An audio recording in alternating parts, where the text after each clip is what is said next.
Committee of the Whole meeting of the Village of Lake Bluff, Village Board of Trustees. Clerk, could you please call the roll? Recording in progress. Yes, I can. January 13. Yeah. Trustee Cole. Here. Trustee Fisher is absent. Trustee Freed. Here. Trustee Hatch. Here. Trustee Rappin and Ryder are absent. You have quorum. Thank you. Next on our agenda are non-agenda items and visitors. The Committee of the Whole allocates 15 minutes during this item for those individuals who would like the opportunity to address the Committee of the Whole on any matter not listed on the agenda. Each person addressing the Committee of the Whole is asked to limit their comments to a maximum of 3 minutes. Do we have anybody willing to address the board? And I guess not. Do we have anybody online willing to do that? No, sir. And I say we continue. Next on our agenda is our general business. The Committee of the Whole will entertain requests from anyone present to modify the order of business to be conducted. And we have 2 items tonight that would be animal control regulations and leaf blower regulations. So we will proceed in order. First on our agenda are the considerations of the minutes from the September 23rd, 2024 Committee of the Whole meeting. Is there a motion to approve the minutes? So moved. Second? Second. Oh, sorry. Thank you. Are there any changes? Thank you. It is a voice vote. All in favor? Aye. Anyone opposed? And motion carries. Thank you very much. Next on our agenda is a discussion regarding animal control regulations. And we have with us tonight Kelly. My partner, Kelly Kandursky. Thank you. Kelly, welcome. Good evening. My name is Kelly Gandursky, and I'm a partner with Elrod Friedman, and I'm really happy and honored to be able to present before the Committee of the Whole this evening. I'm going to ask, Drew, would you please go to the next slide? Oh, okay. The reason why I'm here today is because we took a look at your current, Lake Bluff's current animal control provisions in the code, which were lacking in many respects, given the current climate and given the situations and experiences that the police department have had with regulation, more particularly to dogs and cats. But when I took a look at the code, I think the last time it had been amended was like 1974. So we had a little bit of work to do. Drew and Chief asked me to do an overhaul of the code.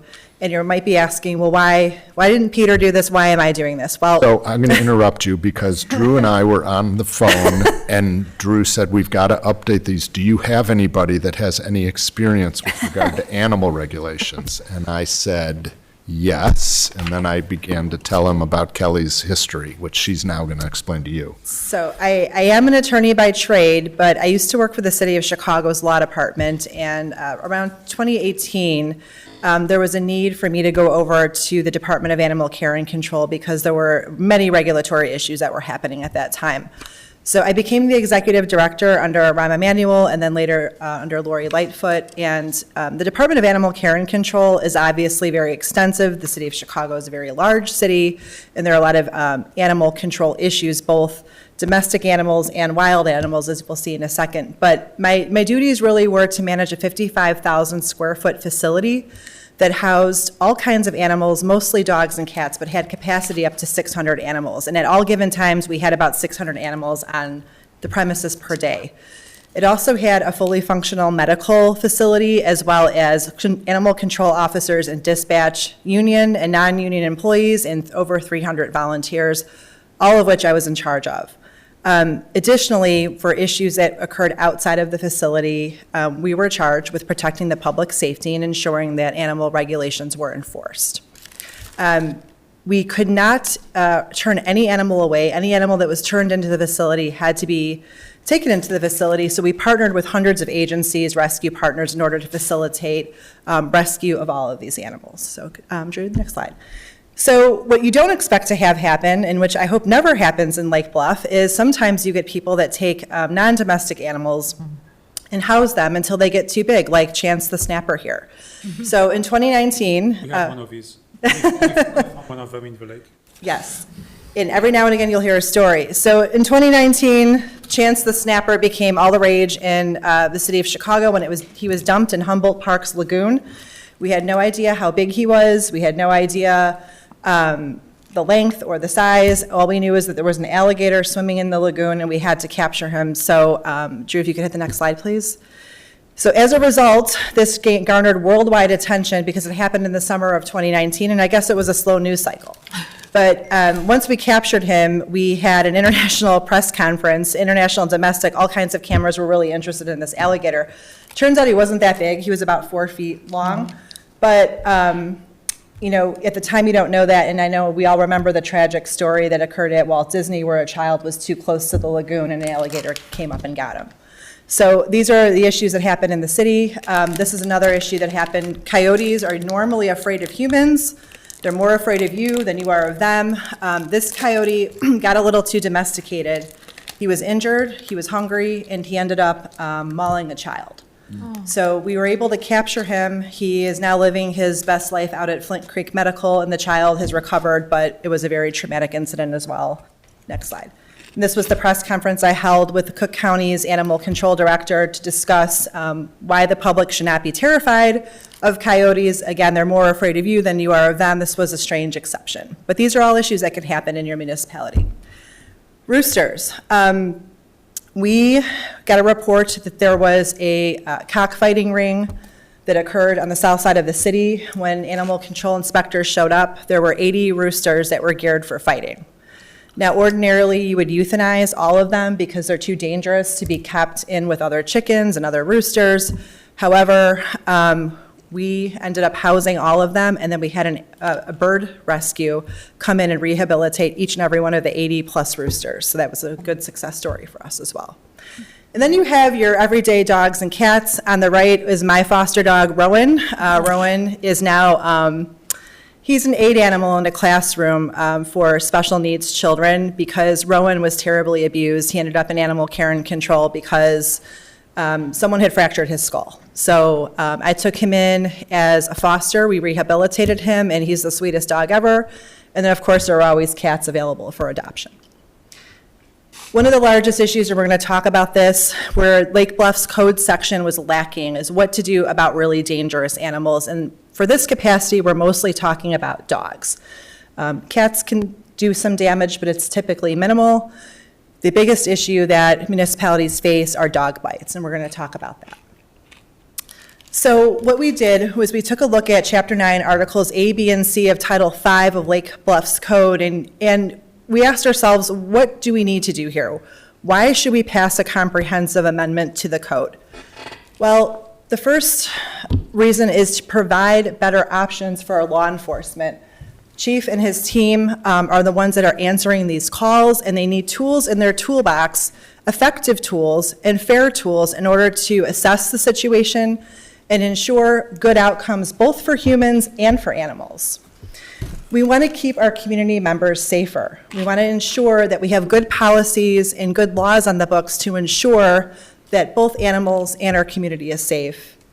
And we want to have policies that really just make sense for Lake Bluff. So we worked really hard to tailor these policies to make it make sense for you, because you are not the city of Chicago and you're not other municipalities around you. You are uniquely Lake Bluff, and we wanted to make sure that the policies reflected what makes sense for your village. Next. Next slide. Try. Stuck? Yeah, try it again. There we go. So when I looked at your current code provisions, and this is particular to dog bites, when Chief gets a call that there's been either a dog-on-dog bite or a dog-on-human bite, there was really little to no tools in his toolbox in order to remedy that situation. You do have rabies provisions on the books, but when we look at the severity of the incidents, there really wasn't a barometer to gauge, and there really wasn't a good way to enforce any outcome. So your current code provides for confinement in the owner's home, impoundment, or banishment, but there was no procedure to do that. There was no guidance that the chief could look to say what's appropriate and when. And really, there was no definition or difference between the term dangerous and nuisance in the code. So given that the chief of police handles these matters, we worked closely with chief and his team to ensure that what we were going to develop here made a lot of sense. Because currently, designation of what's a dangerous animal falls under your village clerk, which I'm sure is not the best use of his or her time. Your village also doesn't have a separate animal control holding facility. Okay, so this is not Chicago. You don't have a 55,000 square foot facility, and quite honestly, you don't need one. So if we have a situation where an animal is a nuisance or dangerous, what are the procedures and mechanisms that the chief can follow, or even for stray animals, in order to make sure the animal stays safe and people stay safe? So we had to consider that as well. Next slide. So we looked at the data. You'll see in your packets, Chief did a great job breaking out calls for service over the past 5 years. Calls are fairly minimal, under 60. And we see peaks and valleys on the calls for service, and these are stray dogs returned to owner. And what this tells me is that your police department does a fabulous job of finding stray dogs and returning them to the owner's homes. So that's really great. Next slide. So now we can look at this in terms of dogs impounded, which is blue, versus dogs that are returned to the owner in field. So by far, the police department are able to return most of the stray dogs to home. Very, very few are being impounded, which is a really good sign. That means your dogs and cats are identifiable. Then we looked at calls for service for dog bites, dog on dog and dog versus human, and we saw a little bit of a disturbing trend here. Again, the numbers are still pretty low, but dog versus human has escalated over the past few years, and we want to see those numbers go down and not up. Then we looked at what's the correlation between dogs off leash and dog bites total, so whether it's dog on dog or dog versus human, and in at least 2 years, you can see the ratio is 1-to-1, right? Dog off leash means maybe that dog bit. Not the case for 2004, and not the case for 2024, not the case necessarily for 2023, but there could be some anomaly in that data. These are your calls for service for dogs that are reported left in cars that are too cold, too hot. 2023, we see the highest trend there. That came way down in 2024, so that's good to see too. And these are your nuisance calls, dogs barking, dogs left outside. How many calls are you getting for that? Again, the data's kind of peaked and valleyed over the years. So nuisance dogs and repeat offenders. Now this is really good news too. In 5 years, only 5 dogs have been declared nuisance or dangerous under your current code. That is probably a good thing, but it could also mean that maybe it was hard to categorize given the way that the code was currently written and the definitions for dangerous and nuisance. And in those 5 years, 5 dogs have been repeat offenders. In 2024, we know bite reports have increased. So how will these new code amendments help? Well, we created a very comprehensive definition section in Article B now. So we have many definitions, as you might have seen in your packet, but specifically what we're looking at today is animals under restraint. What does it mean to be an animal at large?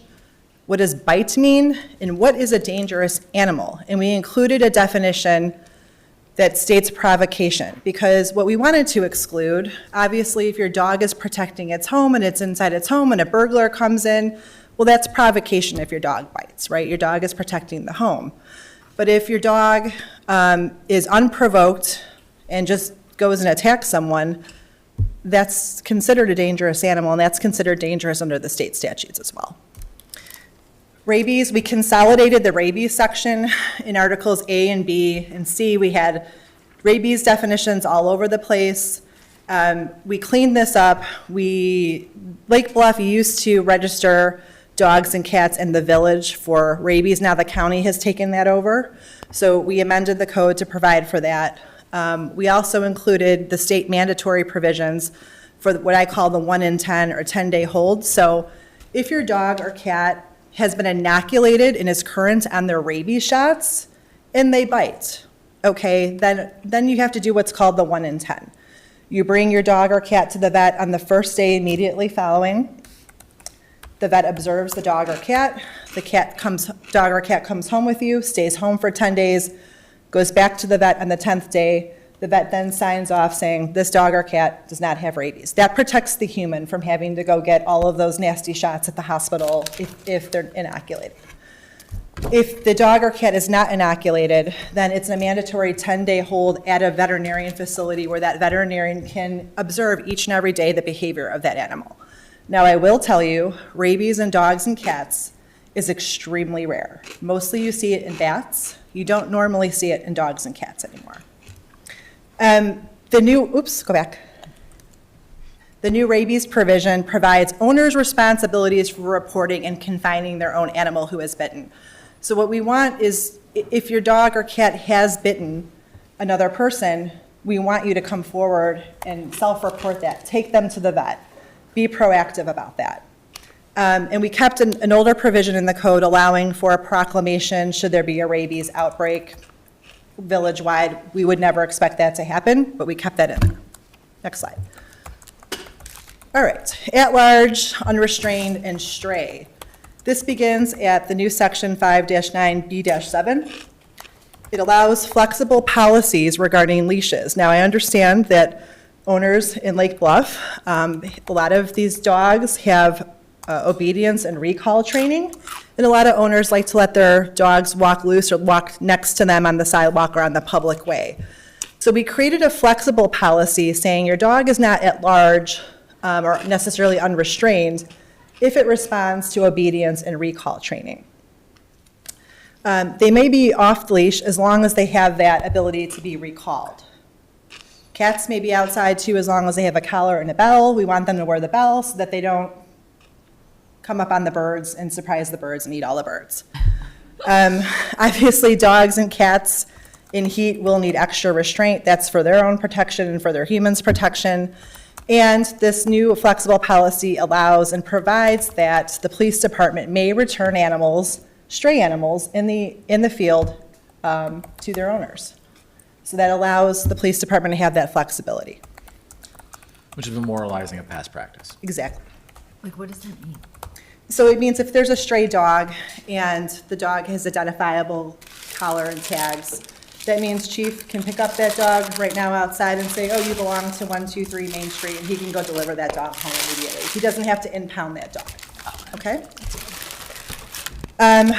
Dangerous animals. So we really spent some time with this provision and created a process whereby the police department can investigate when there's been what we consider a dangerous animal occurrence. And this usually comes in the form of an attack, normally from dogs. Could be dog on dog, dog on cat, dog on human.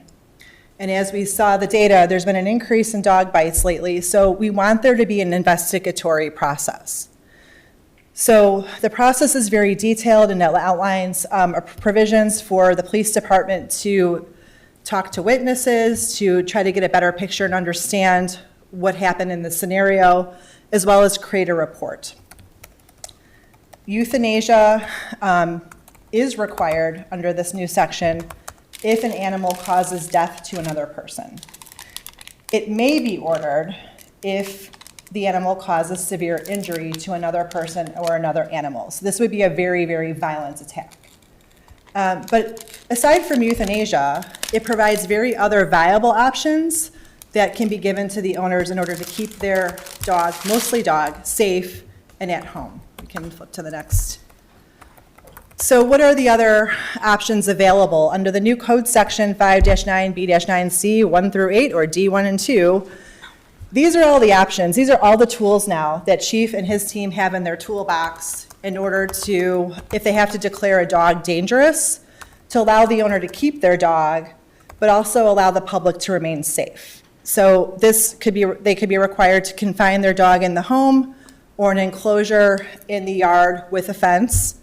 muzzle the dog securely when it's on a leash, and the leash may not exceed 6 feet. That makes sure that the owner is keeping that dog close to them when they're walking that dog. Signs on the property warning others, stating that there's a dangerous dog that lives here, beware. A microchip installed inside the animal, and that would be in the unlikely event that a dog that was declared dangerous got loose. It could be easily identifiable to the police department.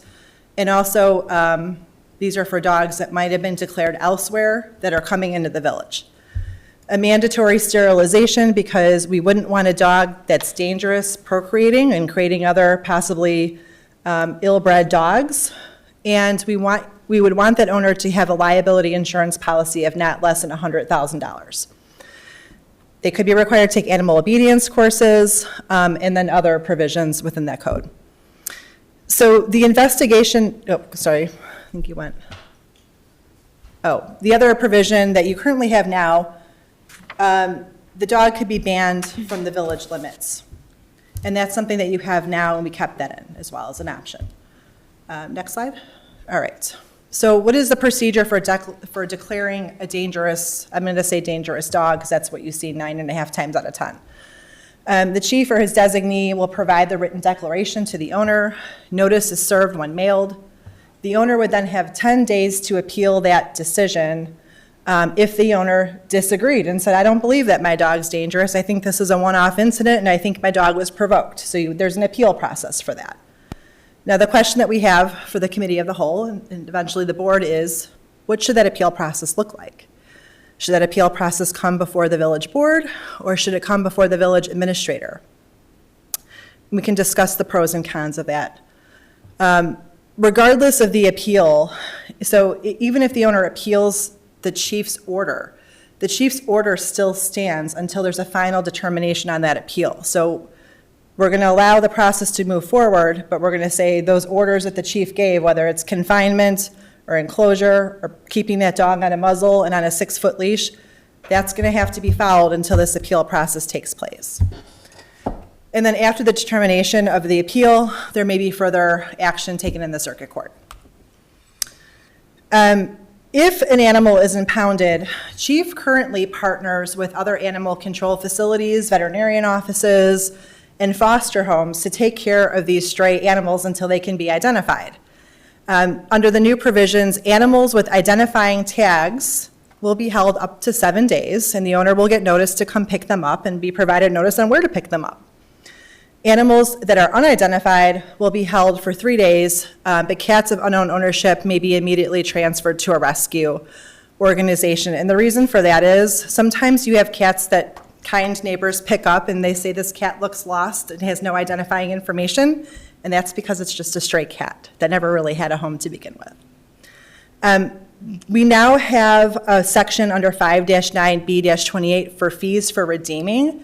This will save the village's costs. So if chief has to impound a dog for any period of time at a veterinarian office or an animal control facility, and there's a charge to the village for that, when the owner goes to pick up their dog, they'll just reimburse the village's costs on that. Other nuisances, we have defecation restrictions. I kept your current defecation restriction, but Chair Charlot aptly pointed out an issue with that, which doesn't allow for dogs to defecate at all on the public way or private way. I think we're going to change that. We'll amend that to say you must pick up after your animal. That's how the current code has been enforced forever. Yeah, so we're just going to turn that into Be clear, current practice. right? Yeah. Yes. Because who can control where their dog is going to decide to go? I know I couldn't. Animal noise. So we created a carve out for this as well. You get these complaints. Dog's been out barking for 3 hours straight. I can't get any sleep. If the police observe that, the police can write the citation. But if the police do not observe the barking, 2 neighbors of different addresses can sign a complaint, and that'll suffice as a citation. We have now provisions for pigeons and non-domesticated animals in the village that really didn't exist before. So pigeons would be barred from being harbored in residential areas. Next. And now additional protection for animals. There will be steep penalties for cruelty and neglect. Officers may remove an animal from a motor vehicle. So this is animals that are left in hot cars or freezing cold cars. The police are now able to go get that animal. All they have to do is try to provide reasonable notice to the owner, but if it's a life or death situation, they can go into that car and get that animal. There were some also provisions in your code that didn't have bans on animals for slaughter. I don't know that that's a really big issue in Lake Bluff, but we don't want anyone harboring animals for slaughter or dying baby chicks and rabbits for Easter, because the dying of baby chicks and rabbits is cruelty to them. And we have provisions for irresponsible owners. So if an animal is impounded 3 or more times in a 12-month period, that owner will lose its right to their animal, because that's a tax on the village in terms of the resources to impound that animal, and it's a cost to the village as well. Penalties are now consolidated into one section. So there's a chart for all penalties, and it correlates the violation with the penalty. And what we're really doing here is trying to deter the nuisances and trying to deter those provisions that keep people unsafe, which are allowing dangerous animals to exist. We also provided some basic standards for grooming and boarding care facilities in the village, and this is just really keeping their facilities sanitary and keeping animals in a humane condition, not piling up, 3 dogs in a cage or anything like that. And allowing the police to inspect for complaints and enforce if necessary. Again, this has not been a widespreading issue in the village of Lake Bluff, but it now allows a tool in the toolbox should that become an issue. We did share the draft code with a local provider of these services, and they didn't have any concerns. So in terms of the code provisions, I hit the highlights. I'm happy to take any questions, address any concerns. And again, this is a first shot at the global amendment, and we really wanted to tailor this for the village. Question. Sure. So first of all, thank you. I think we can all acknowledge that we needed a reboot. When it comes to the appeals process, you mentioned that, I guess certain, not disciplinary actions, but for instance, if a dog is ordered to be muzzled and they want to appeal that process, that order, the dog be muzzled will be in place unless and until an appeal Yes. is granted. Yes. What about euthanasia? So a dog will not be euthanized. So, Euthanasia is different. A dog will not be euthanized unless the appeal process is fully played out. okay, Yes. so that's the exception to that. Yes. Okay, thank Yes. you. And also, where do we have, where the dog is housed, is it allowed to stay in the same home? Is that something? Yeah, so you're talking about if a dog is declared dangerous? Yes, so if a dog is declared that they need to euthanize it, but there's an appeal process going on, where does the dog go in the interim till Well, that appeal that process? depends. So if the dog has caused death to another, whether it be a person or an animal, then the provisions are that the dog would be impounded. Okay, until. Until- all right, yeah. Thank you. That's all. Have you done this for other localities and villages? Mostly, I've amended certain codes, but I have not done anything on this global of a level. Do they often have appeal processes, and if so, who? Yes. Does it go to the administrator, or does it go to the board? So typically, the appeals process goes through an administrative hearing officer. So there's not a process here in Lake Bluff for that at this point. So, which is not atypical that, a village doesn't have an administrative hearings process. So then it can go either to a committee, it can go to an individual like the administrator, it would go to the chief of police, except he's going to be the one declaring, and that's a conflict for him. So it just depends upon how the board wants to receive this. Now, the one concern I would have, obviously, people love their animals and emotions run high, and I understand that more than most people. You have to consider whether that can politicize the process by coming through the board. That's good to know. And that's a decision we need to make, and this is page B-9. This is, yes, and so that's a decision we need to make if we are the board deciding or Drew is the person deciding for Right. that appeal process. What is your feeling? Yeah. Well, so we get to create that portion of the appeal process then, right? Yeah. So maybe seeing how some other villages do it. Lake Bluff loves animals. Yeah. like, so much, which is fantastic. But I could see what you're saying with regard to if the board does it, it may be a less clean process. But maybe there's things we can do. We can get a committee or something. I don't know. With like a veterinarian. I don't know what everyone else is So your thinking. feeling is Drew might be the best person in that case? Excuse me? So your feeling is your feeling is Drew might be the best person as opposed to the board? Drew looks like he'd be a great. I'm not a veterinarian. Yeah. Well, Number one. Yeah. I can see what Yeah. you're saying, that we'd want to consider that and flush it And out. it could be the village appoints, I don't know what you would call it, a special, Blue ribbon panel. exactly, prosecutor. right, exactly. We talked about this internally for a long time when we were drafting these, and the bottom line is this is a low volume, right? Right. I've been here 17 years and it's never come up, right? So it only came up this year. We had a number of bites and we're like, what is going on? And we started looking at these tools and like, these are not helpful. And thankfully she gave us some A lot of things tools. a lot of advice and counsel to work to get to this point. Yeah, we talked about, there's other examples even internally, like right now, I'm also your building and zoning commissioner. So if somebody doesn't like my decision, it gets appealed to the PCZBA. So we start, well, what's a comparable body? Like, is it the Board of Police and Fire Commissioners? Should they be the ones to adhere? That's an option as well, but they don't meet all that often anymore, and it's only 3, so you worry about a quorum. And these things, if this happened, you'd want to meet very quickly about it, right? And so that's when we were like, well, administratively, it seems like it's not the end of the road because it can always go to the circuit court. And I think Lake Bluff's history with animals, I mean, it's part of our logo, right? The idea that we've been very pet friendly and we go out of our way to get people their animals back before we start them down the path of impounding. It's just, we don't do that. So I think it's one of those things, like, I think the history has been very white glove treatment of, and so I don't think that changes anything with this, other than, again, when we start all this, we needed better tools than we had on the books. So as of right now, if we accepted these amendments as is, obviously there's more things that need to be done.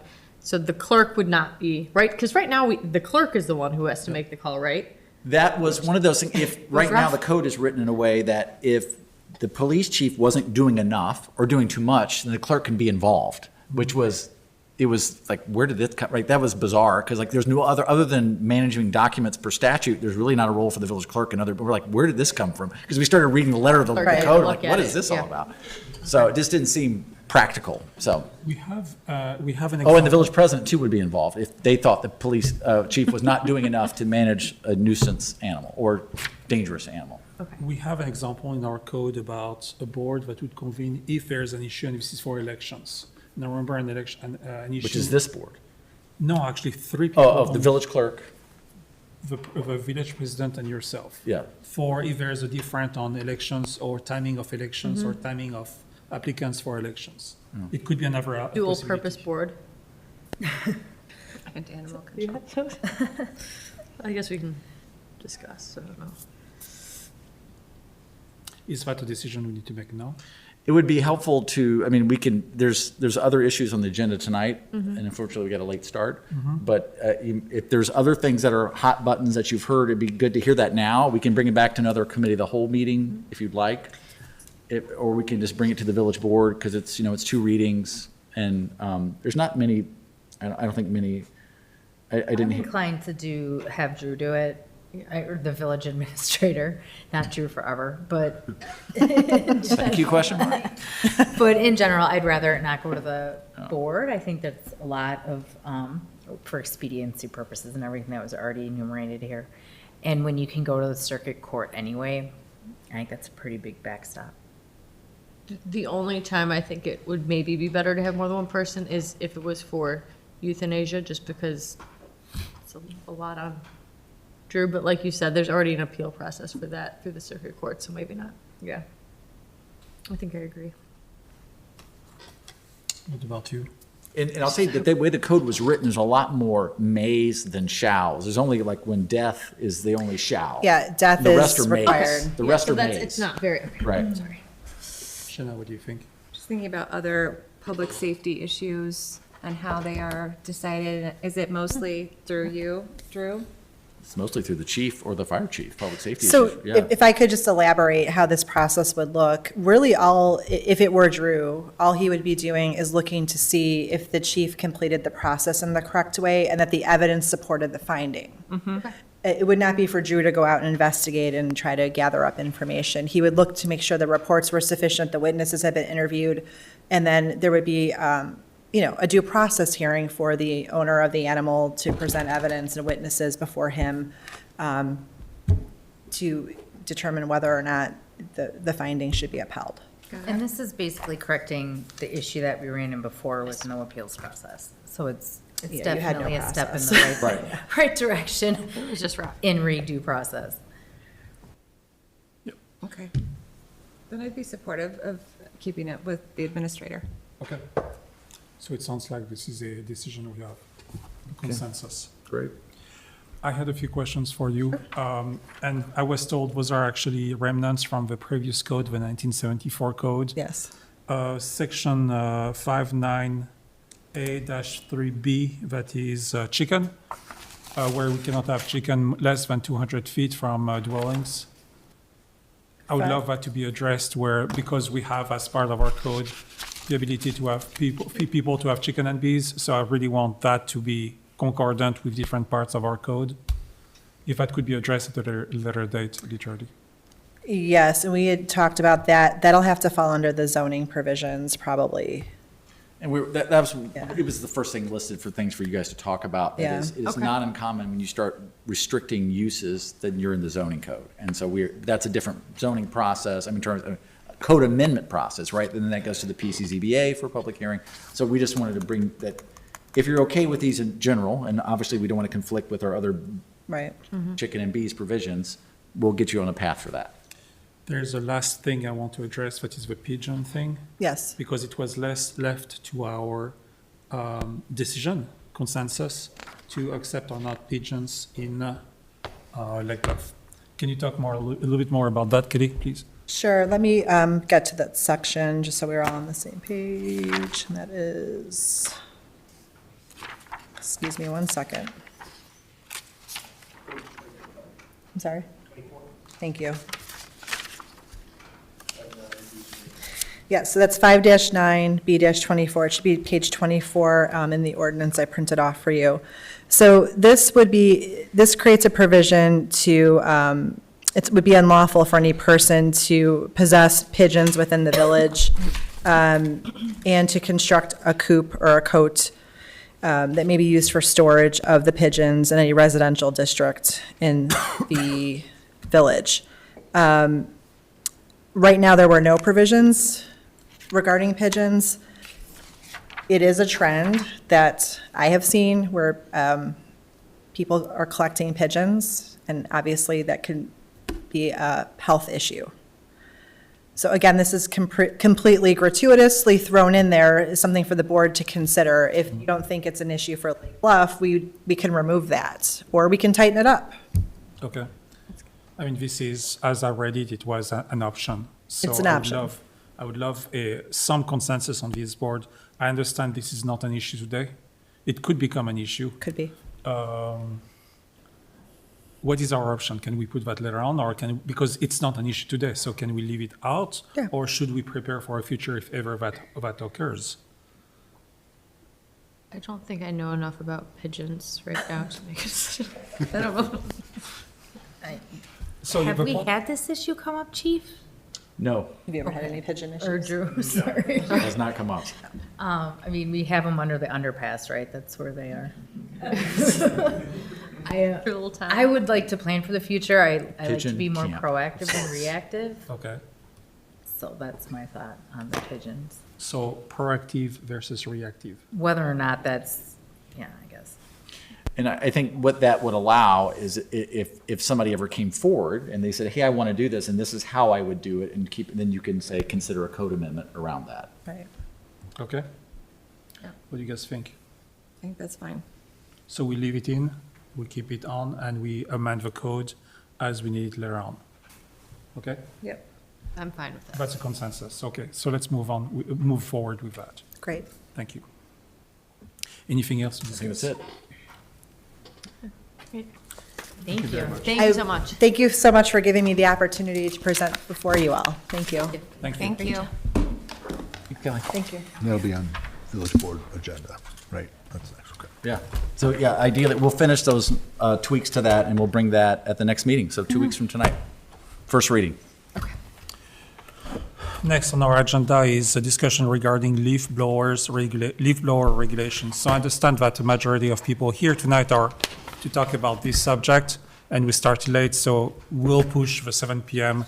until we are done with this conversation, okay? So 15, 20 minutes, so that gives us half an hour to talk about it. Is that all right? Thank you. Drew?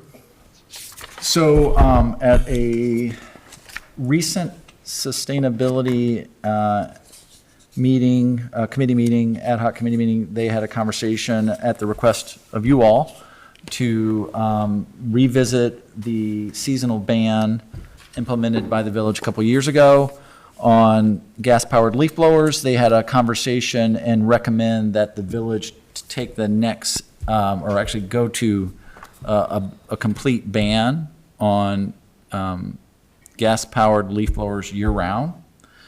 And that was their recommendation to you all. And as part of that information gathering, it was occurring at the time the SEC was having a conversation, Clara Gable, who is the staff liaison to that committee, was reaching out to both the school district and the park district that had certain exemptions, and finding out, and their information is in the packet about where they stand on the issue, and as well as reaching out to the manufacturers and the industry side of this, the providers of the services. And there's a recent communication in there in the packet as well, describing the challenge in having the equipment meet the standard and the need to provide the services that are required in our geographic area, and they recommend that the village hold on implementing any year-round ban at this time. So that's the information that's in front of you. I would say, just like any other matter, if you have questions, we're here to answer them. Claire is here. She was at the SEC meeting in the back, and I'm happy to answer any questions that I can. There was actually a link on the cover memo going back to the original white paper that was written at that joint community analysis on this that took place about 3 years ago.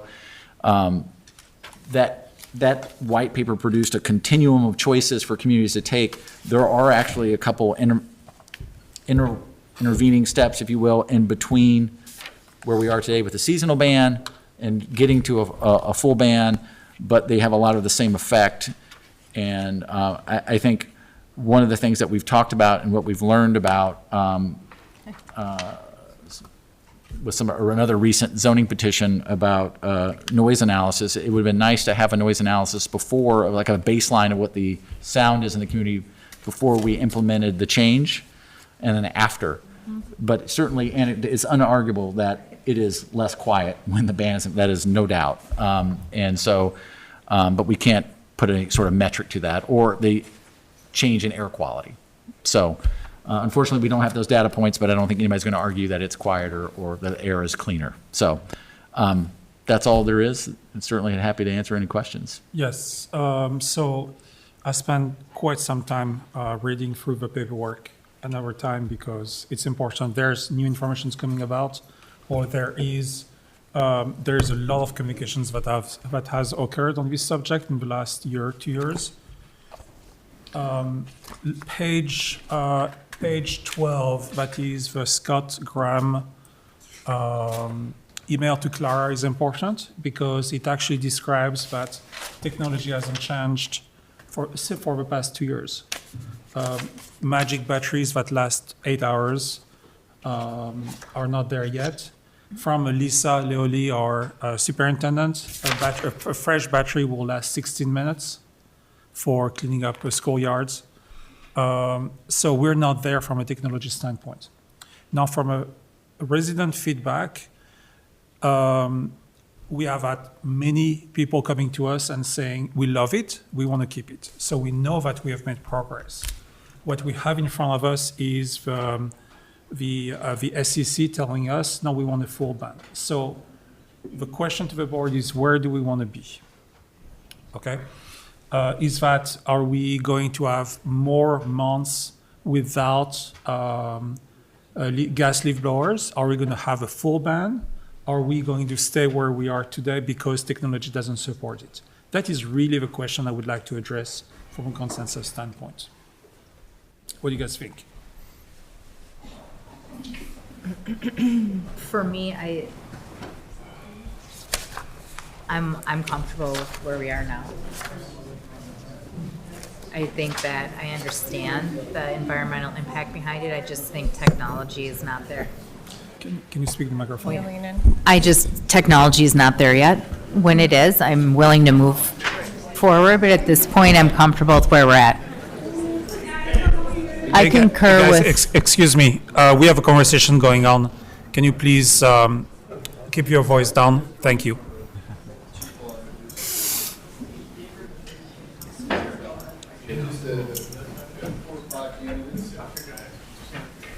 Pretty tough.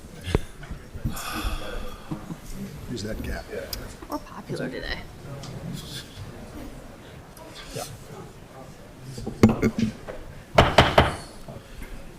Kat, can you please repeat yourself? Sure, right now, I'm comfortable with where we're at. As a village, I want to move forward, but unfortunately, as you had previously said, technology is just not there yet, and so I'm fine with where we are right now. Thank you.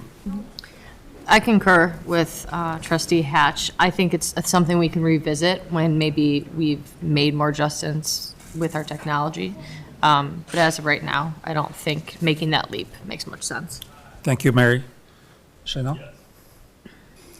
I'm in agreement with that. As I reviewed the background packet of information and the information that was submitted to the board, there was discussion about the fact that I think the Park District does not require an exemption, but that the schools do. Is that correct? Partially, the Park District wants the exemption for the maintaining the golf course, Okay. but they don't need it for like the pool deck and the tennis courts and those other facilities. They want it for the golf course maintenance. Is that right, Claire? Claire? Yes. Hidden back there. Yeah, as it stands, the golf course section doesn't have any sort of sunset or expiration, whereas for school grounds, parks, things like that, there's the 2-year exemption in place currently. But John Beeler, the executive director of the Park District, said they were okay with that sunset. They have made provisions in their equipment and so forth. Correct. That's what I'm trying to reconcile in our discussion of whether or not the technology has caught up with this, but it seems the Park District is able to utilize the electric leaf blowers for parks and recreation areas, but the schools have not been able to? Okay. Yes. Okay. Yep. So what we're saying is we would like to stay as we are today with a partial use of gas leaf blowers and electric blowers during the year. So my question to you is, did we get feedback about that May 15 to September 30 obligation to use electric leaf blowers? Are these boundaries we could change? Do you have data about that? Like, was that effective the May 15 to the September 30? Was that an effective boundary? From whom? From effectiveness of the equipment. So should we be October 15 or September 30 or September 15? Do we have any feedback on that?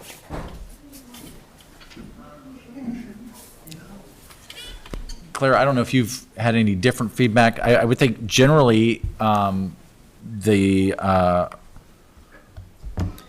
the providers in the community that have been giving the service, they adjusted accordingly. I think the answer is the seasonal ban, because I think the success in other communities, I think it worked here because we were not the first to do that, right? So And just to add to that, one other thing is that the majority of other communities that were in the working group that decided to have a ban that's a little more aggressive than ours is currently, what they usually do is have kind of a 8-week window for fall cleanup from October 1st through November 30th, and then also a 4-week window from April 1st to April 30th. Is that a thing we should consider? I think so. I think it is something we should consider, an extended period. One thing I recall is that it was so warm still, the leaves are still on the trees at the end of September. And so one thing that I had thought about was maybe October 15th being the date. I know that's not what she's proposing, but I'm wondering if a window is something we ought to look at.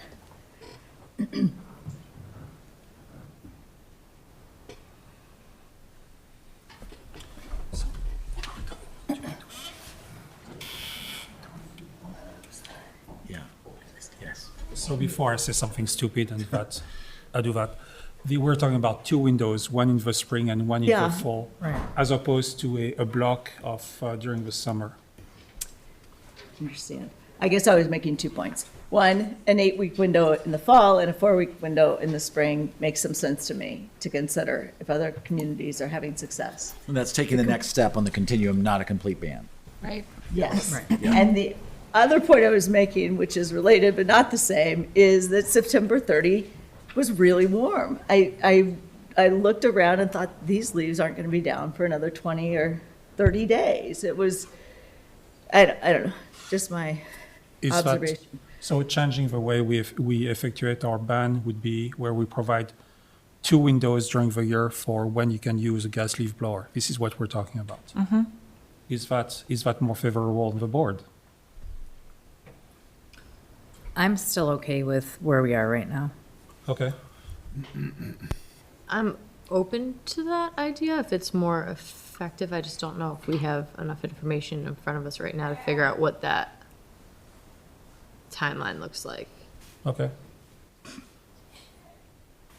Is there a lot of details on that experience for those communities in that location? I'm trying to think, was it like Glencoe and? So I believe there were about 10 different communities, possibly a few less than that had something in place. And of those, I believe 6 had bans, seasonal bans, 5 or 6 from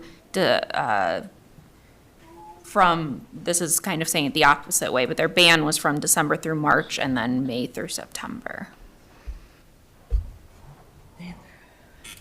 And then there's one other community, Lincolnwood, that has the same ban in effect as we currently do. Okay.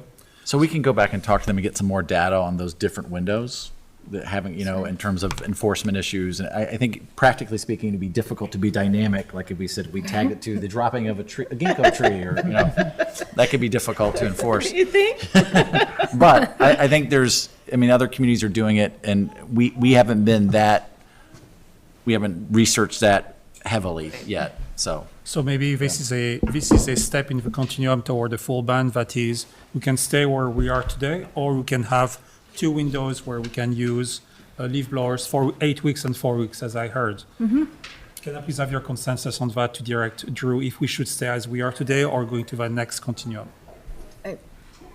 I think the second one you said, from that we'll research as we are today to the next continuum.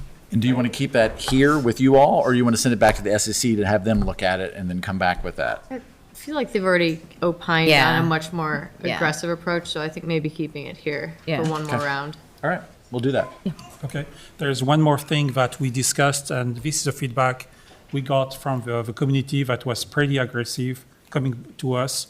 That is, landscapers are trying to skirt the rules, such as using leaf blowers,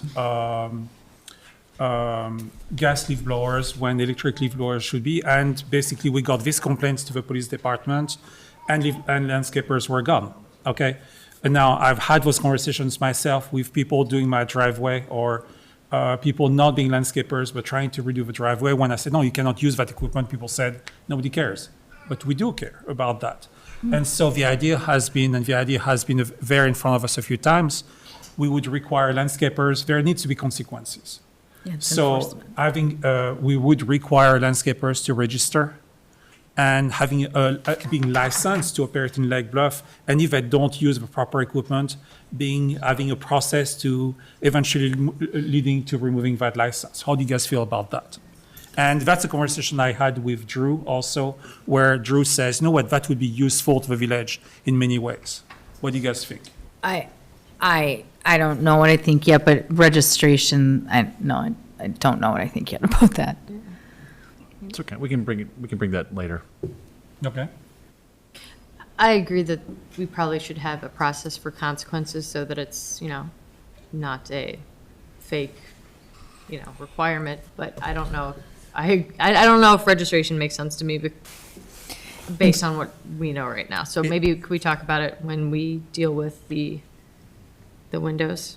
Of course. And the other issue, probably more than consequences, communication is the issue. Like when we've had changed the code over the years, it's, we're relying on putting information out in the community and dispersing it through an enforcement mechanism. Most of the time it's like, hey, I'm giving you notice for the first time that this is the rule.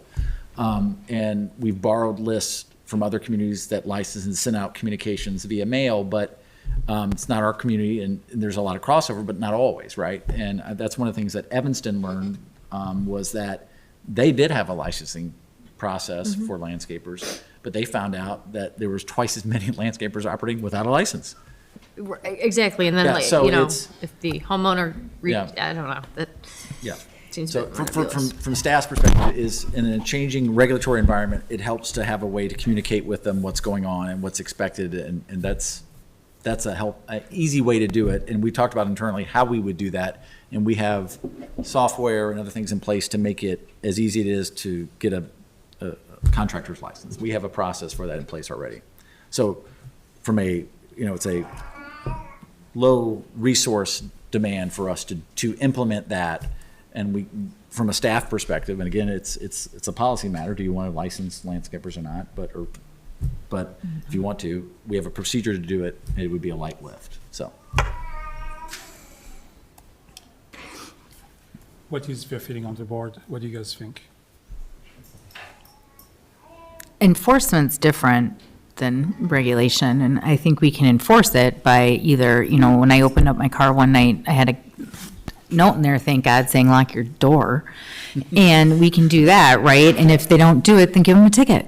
Like, there's ways to enforce. I don't want to regulate, because what if you have a neighbor kid doing it? What if you have someone coming in from Lake Forest to do it who's your friend's kid? Like, I just foresee a lot of issues. Okay.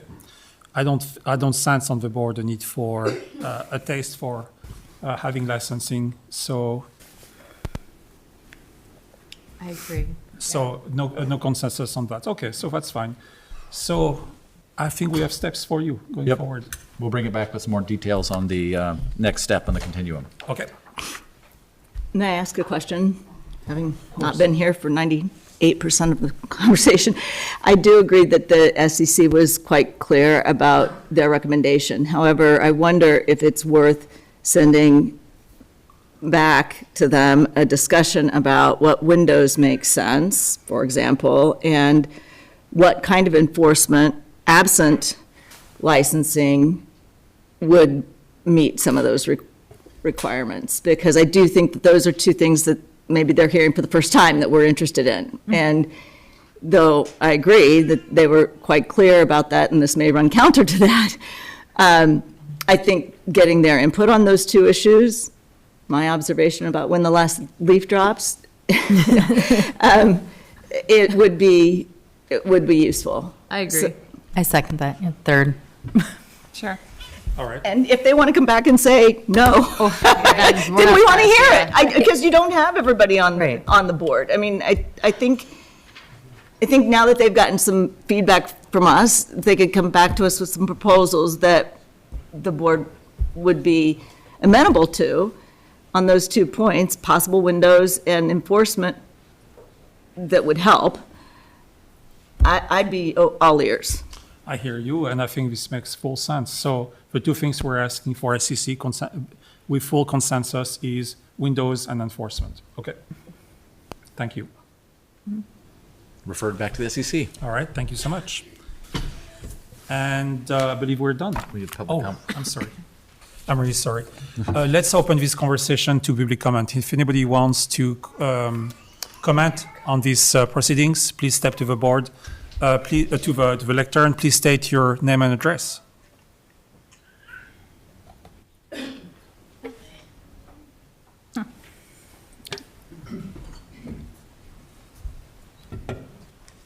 Sue Raymore at 352 Briar Lane. I guess I just say, you just had a conversation about dogs and complaints with noise and how 2 residents can complain and make it effective. I would suggest at the very least you do that because the landscapers hide and run and divert, but they're out there using gas when they shouldn't be. It's very frustrating to the residents. And to not register them, I think, is wrong personally, but to not have a way to enforce it, and they're gone before anybody gets there. So consider the same kind of enforcement that you're talking about with the dogs. That's all. Thanks. Thank you. Thank you, Sue.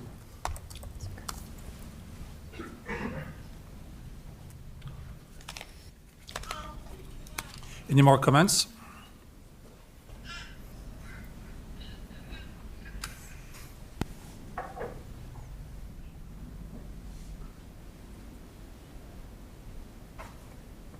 I can't ever resist commenting. I keep saying I won't, but you've heard from me many times. I think we're being very short-sighted not to extend the ban time period.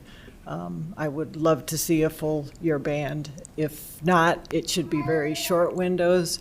I think we all recognize that landscapers, given the opportunity to blow, will do it, whether there's a leaf on the ground or not.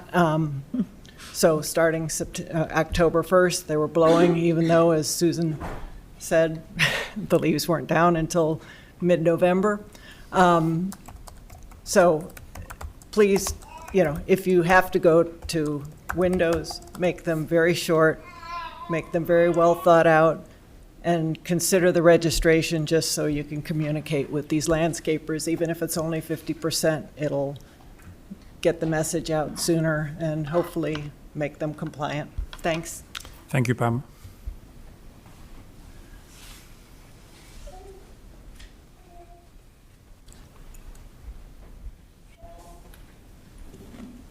Hi, Chris Claywater, 130 East Sheridan Place. I personally would like to say that I'm very disappointed in the ruling, in the decision to not do a permanent ban. I think the evidence is overwhelming, the health detriment, the risk that it poses to residents and to our environment. And I think if you are not going to do a permanent ban on gas leaf blowers, I'd like to see that you limit the hours, both Monday through Friday and on the weekends. I'd like to see a restriction on how many gas leaf blowers can be used at a time on one given piece of property. And I think you need to look at how you're going to educate the public. And it's beyond just using leaf blowers in general, whether it's going to be gas or electric. There are much more ecologically friendly procedures for managing your leaf drop, and I think that the village needs to look into that. The clock is running down on how we're going to preserve our environment, and it's time to do something that's just, easy. Thank you. Thank you, Christine. Thank you.